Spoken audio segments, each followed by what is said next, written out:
On this episode of A New York Minute in History, they promote pride of place, especially in rural communities. It gives people a lot of pride to know the people who helped develop that community, the businesses that were there, the schools, what was going on in that community.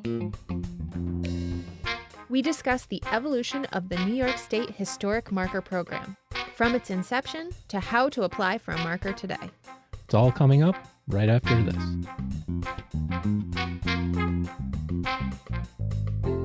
From the Irish invasion of Canada to the early days of the movies, the William G. Pomeroy Foundation is delighted to sponsor this podcast to broaden our understanding of history. We are also proud to help people celebrate their community's history by providing grants for historic roadside markers. Here in the Empire State and across the country, we support marker grant programs that include commemorating women's suffrage, civil rights, folklore, and sites on the National Register of Historic Places. Since 2006, we funded over 1,300 markers across all our programs nationwide. To learn more about the Foundation's grant programs, visit wgpfoundation.org. That's wgpfoundation.org. Welcome to A New York Minute in History. I'm Devin Lander, the New York State historian. And I'm Lauren Roberts, the historian for Saratoga County. This month, we are departing from our regular format of focusing on a single William G. Pomeroy-funded historic marker, and instead, we're going to talk about all New York State historic markers, generally speaking. Now, the Pomeroy Foundation has been funding markers since 2006, but we all know that those recognizable blue and yellow historic markers have been around a lot longer than that. We're going to discuss when and why that original marker program started and what became of it. And also, maybe after listening to some of our previous episodes, you might be thinking about the history in your own community and are considering applying for a William G. Pomeroy historic marker. And maybe you have some questions about what that process looks like. So we're going to talk to Susan Hughes, historian and archivist for the Pomeroy Foundation, who will walk us through the application process and answer our questions. And as an added bonus, we get to speak directly to Bill Pomeroy himself about the creation of his amazing foundation, how his interest in New York State history came about, and even find out what his favorite historic marker is. So, Devin, as New York State historian, you've got access to the records and the archives of how the New York State Historic Marker Program started. Can you tell us a little bit about how that program came to be? Absolutely, and it's really an interesting story as we are transitioning and planning at the state level, and I know you are in the county as well, for the 250th commemoration of the American Revolution. I really had the opportunity to look into some of our records, specifically the records of the 150th anniversary, which took place in 1926. And the New York State Archives has an extensive collection of material from that era and from that commission that was formed. And one of the initiatives that came out of that was this historic marker program. And it really had its genesis in the granite and bronze markers that were designated for sites related directly to the American Revolution. So Saratoga Battlefield has one. There's one at Valcour Island. There's others around the state. They also talked about markers that would commemorate historically significant sites or people or events that took place outside of the Revolution. And that's where the idea for the blue and gold markers really came about. You started to see the production of these in 1926, and it really lasted until about 1939 when the program was defunded. And they did hundreds of them around the state. The process was that municipalities or even individuals could apply for a marker. They would send in a letter to the state historian in the Office of State History suggesting the topic, maybe suggesting some material, although the primary source material wasn't as robust as we would expect today and as the Pomeroy Foundation expects today, but there was the requirement of at least some background information. Did this event really happen? Were these people really there? That type of thing. And, the Office of State History and the state historian who oversaw it at the time checked into it and made the decision as to whether or not the marker would go forward. And the majority of these, and I don't know if it's 100% of them, but the majority of these were given to the municipality for a cost, sometimes as low as $2, and a marker could be erected from there on out. Like I said, 1926 and 1939, they erected hundreds of these. It became, I would say, arguably the most popular public history program of its time. Other states emulated what New York was doing, and then the program went away.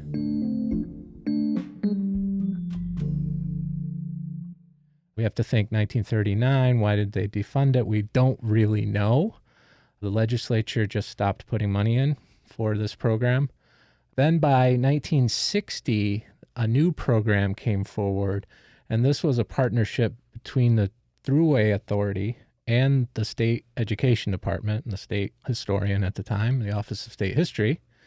This resulted in the large cast iron signs and markers that you see, mostly at the Thruway rest stops. Really, by the 1970s, that program ended, and the state itself has not been in the business of erecting markers on a consistent basis from then on.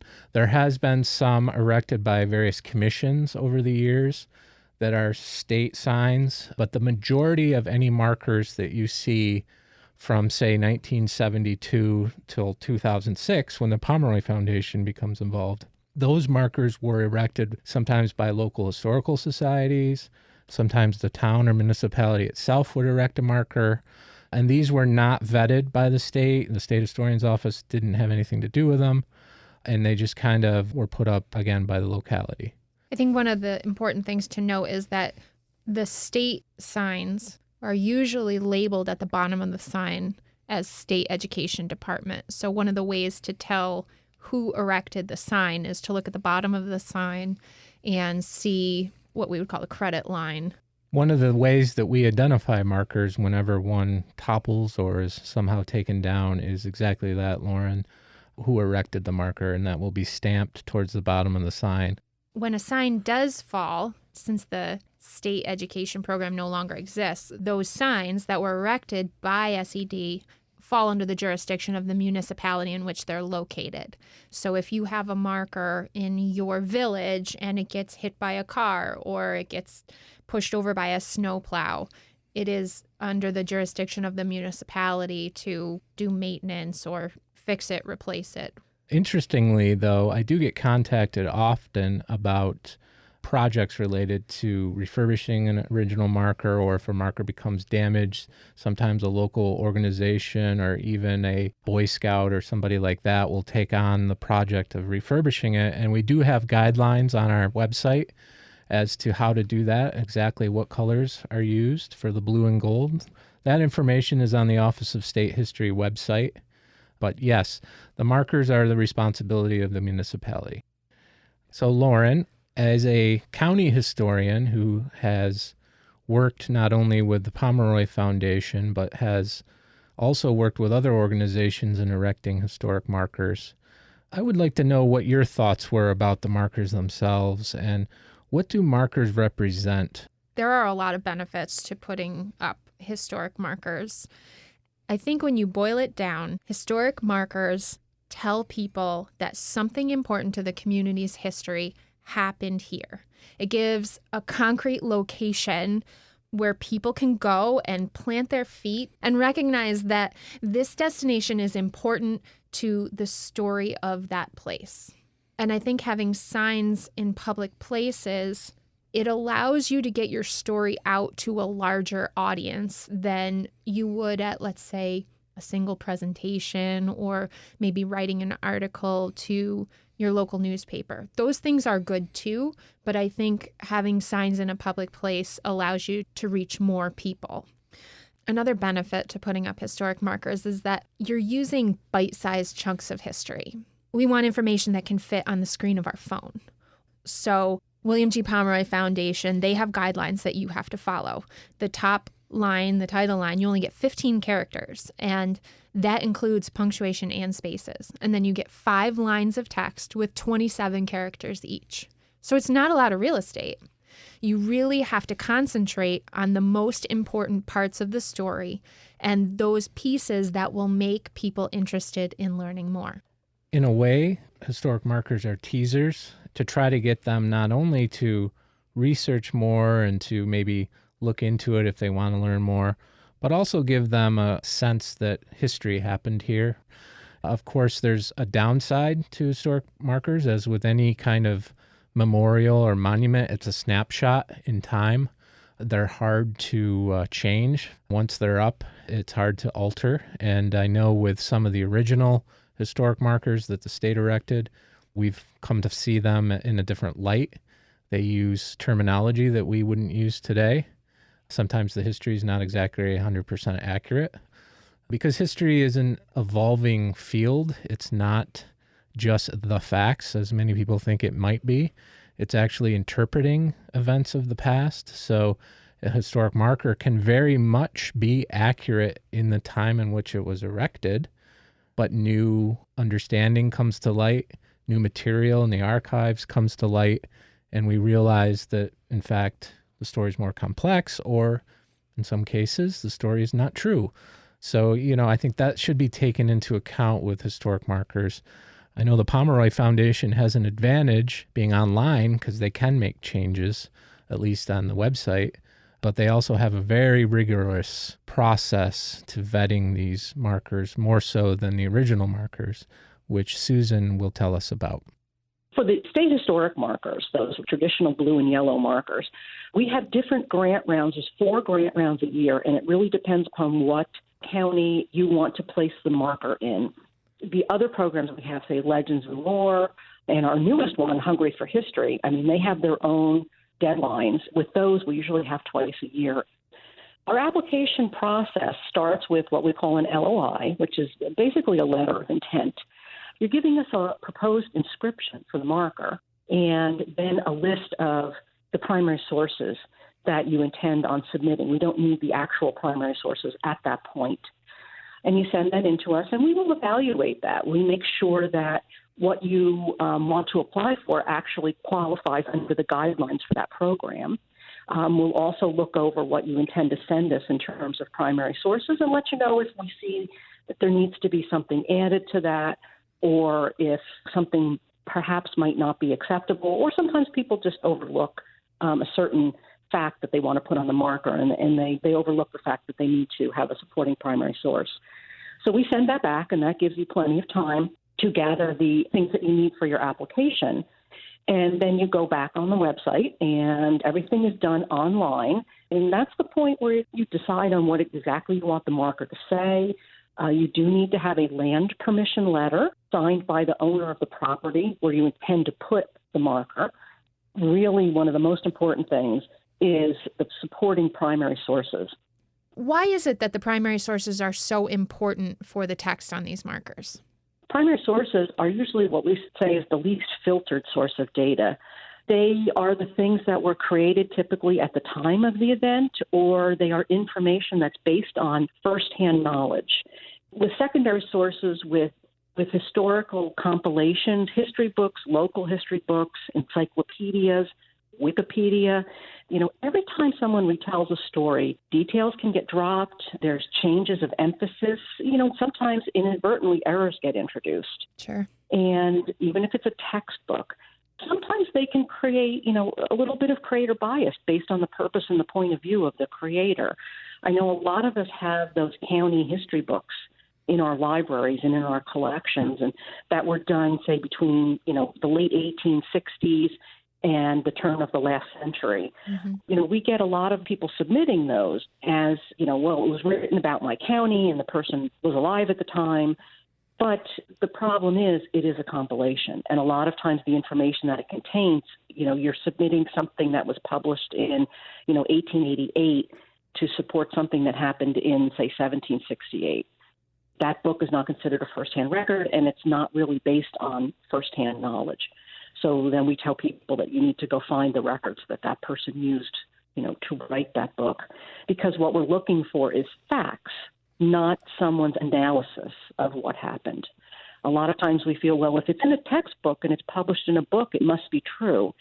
Most of us know, especially historians, that that's not necessarily so, because not all publishers are fact-checking what's in a book, either now or back in the 1880s. The Pomeroy Foundation is continuing to create new marker programs. Can you tell us a little bit about the new Hungry for History program? This is a really interesting one, and we're really excited about this.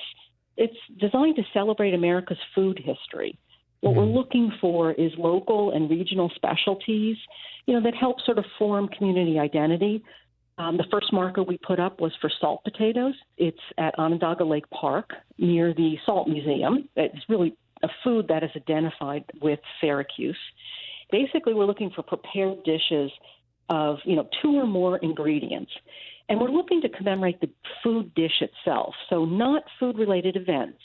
We're looking for things that are still eaten today, even if they are in some different variation. We don't do condiments, and we don't do any brand names. So, for example, supposedly the Nestle's Crunch Bar was made only in the old Nestle's factory in Fulton, New York. That would be a brand name. We would not do that. If you could give some advice to somebody who's never applied to one of your markers, what would you tell them? The big thing I would say is do your homework.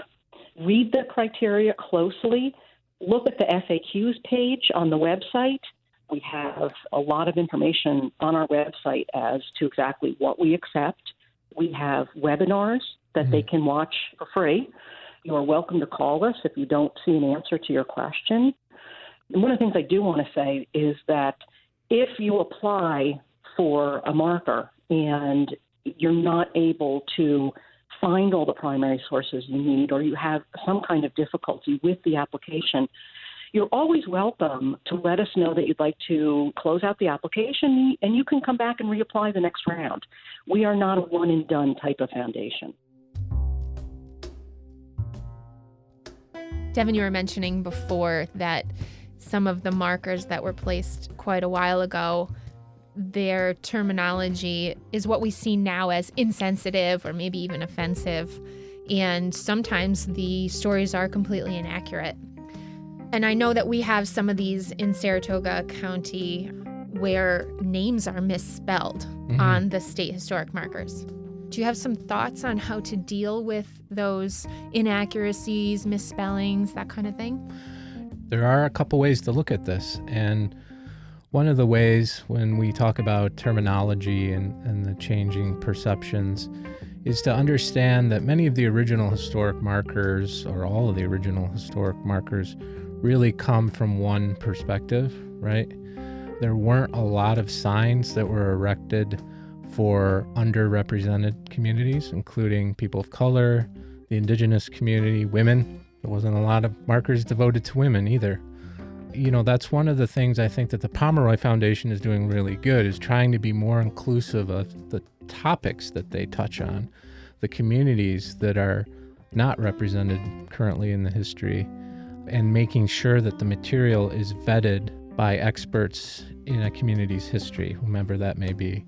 I think is vitally important to make sure, and again, you can't guarantee that perspectives won't change in the future, but doing a better job of being more inclusive to these stories and to the communities themselves. The other way to look at it is if there's a historic inaccuracy on a marker or a misspelled name, it may not be an option to take the marker down and change it, especially an original SED marker, which again, we don't make those anymore. So it may be a good idea if it's in a location that would warrant this, and if the community feels it's important enough to make note of the inaccuracy with another marker or an interpretive sign of some kind. That's an option for monuments and for other things that are larger and more permanent and more difficult to change. But even a historic marker, if there's an inaccuracy or a misspelling, making an interpretive marker or interpretive sign next to the marker saying, hey, look, this is actually spelled wrong. Or, hey, look, new information has come to light and this is an inaccurate statement. The real successful markers leave the reader again with a taste of the history that they want to learn more about, really.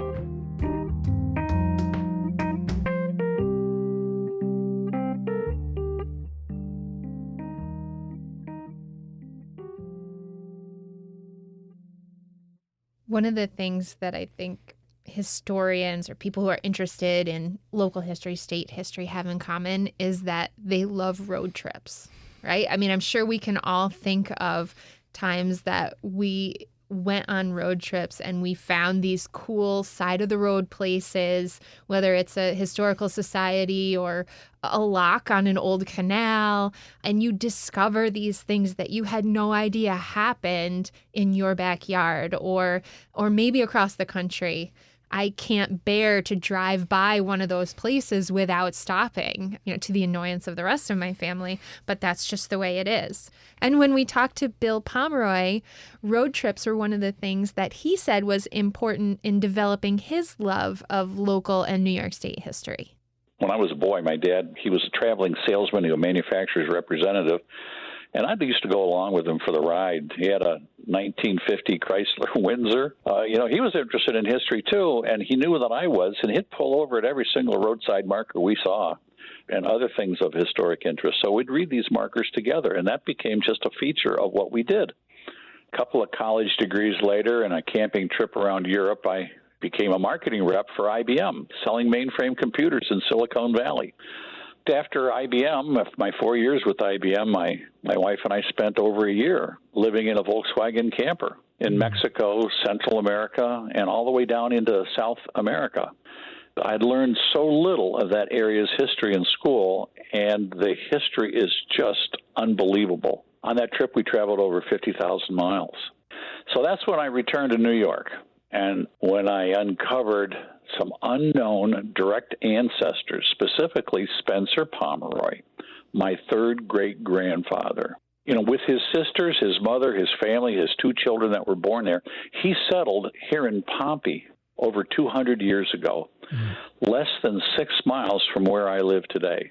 I was dumbfounded. I'm fascinated with New York State history and my own family's history here in New York. When did you make the decision to go with a marker program, and just how did that evolve? The historic marker program idea came about somewhat by accident. We did a project with the Pompey Historic Society and the Highway Department over there to refurbish the town's nearly unreadable roadside markers. It worked out very well. It had strong community interest and involvement with a lot of volunteers. And once they were reinstalled and back in place, the community was so proud of their nicely repainted markers. And it just opened my eyes to how interested the community was in these markers and not just historic buffs like me. So it was a lot of fun. And we decided, well, let's put up some new ones and let's start funding some historic markers here in Onondaga County.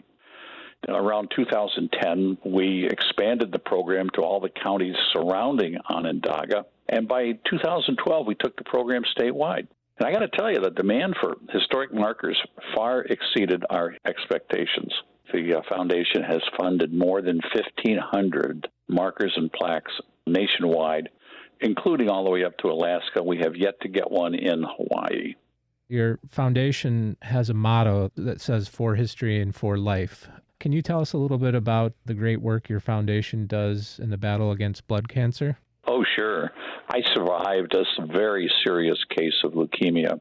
It was called AML. I survived because I had a bone marrow transplant from a stranger who was perfectly matched as a donor for me. And I didn't realize it at the time. I thought that was pretty normal, but I learned later that there's a lot of people that go searching for a match on the registry, and they can't find any kind of a match. And if that had happened to me, I wouldn't be here talking to you today. And so in 2008, we committed to diversifying the Be the Match registry.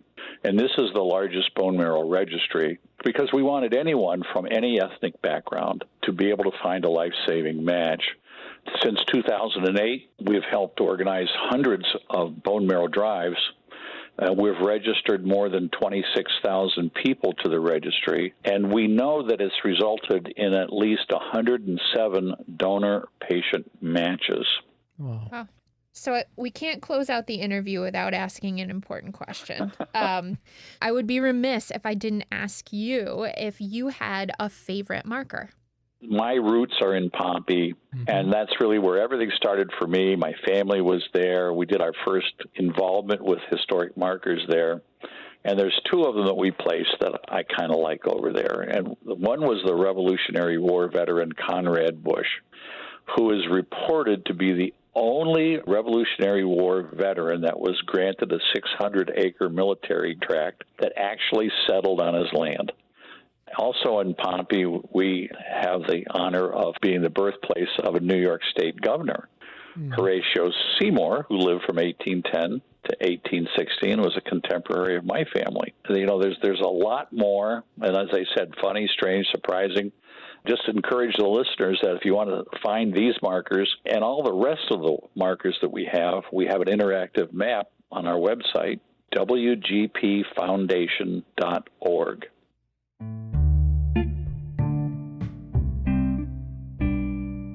All right, Devin. Are you asking me? I'm asking you. What's your favorite historic marker? I guess I would say it's a new marker that was erected this year, so earlier this year. And it's in the town of North Cohocton, which is in Steuben County, right up the road from where I grew up in the town of Wayland. And it reads, Wetmore Brothers, General Store, built in 1873 by Nelson A. Wetmore, owned by Wolfinger and Pierce, 1898 to 1923, later named Wolfinger Store, renovated and reopened in 2015. This is called the Old Country Store where I grew up. Again, it's about 5 miles from my parents' house. And we used to go there when I was a kid. Before it was renovated, it was still in operation, and you could buy penny candy and ice cream and things like that. And I can remember as a child driving by it and always asking to stop. Can we stop at the Old Country Store? And to see that the Pomeroy Foundation has erected a marker there, you know, makes me very happy. And also to see that it's been renovated and it's reopened. This is a very small town, is very interesting to me and makes me feel good. I think I would also have to pick one from my hometown. It's actually from the town of Edinburgh, where I live now, but I actually grew up in the next town over, and I remember seeing this sign when I was younger. It's at the foot of the Batchelville Bridge, which spans the Great Sacandaga Lake, which is a man-made lake that was created in 1930. And the sign commemorates the making of the lake, but it also notes the loss of the communities that were flooded out in order for the reservoir to be created. They had to hold back the water to stop the downstream flooding of the Hudson River. At the time, in 1930, it was a very controversial project because the people who lived in those communities were basically being forced out by the state for the public good. The project was touted as being for the public good because it was benefiting downstream communities. And also, it really was an engineering feat. It was a pretty amazing project for the amount of time they spent on it, the amount of land that they had to clear, bridges that they had to build, new roads that went in, and of course, the Conklingville Dam. So it's one that I have seen now that actually commemorates the creation of the reservoir while also remembering the communities that were lost. So I'd have to say that's one that's pretty special to me.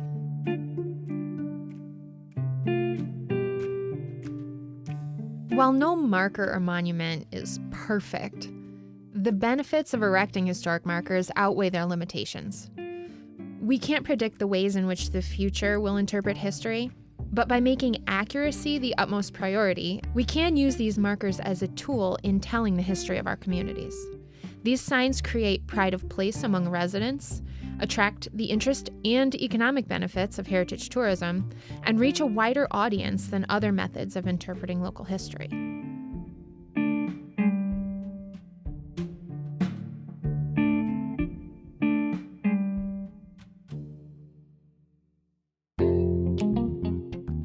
Thank you for listening to A New York Minute in History. This podcast is a production of WAMC Northeast Public Radio, the New York State Museum, and Archivist Media. A special thank you to Bill Pomeroy and Susan Hughes from the William G. Pomeroy Foundation, which supports this podcast. Our producer is Jesse King. I'm Devin Lander. And I'm Lauren Roberts. Until next time, Excelsior. Excelsior.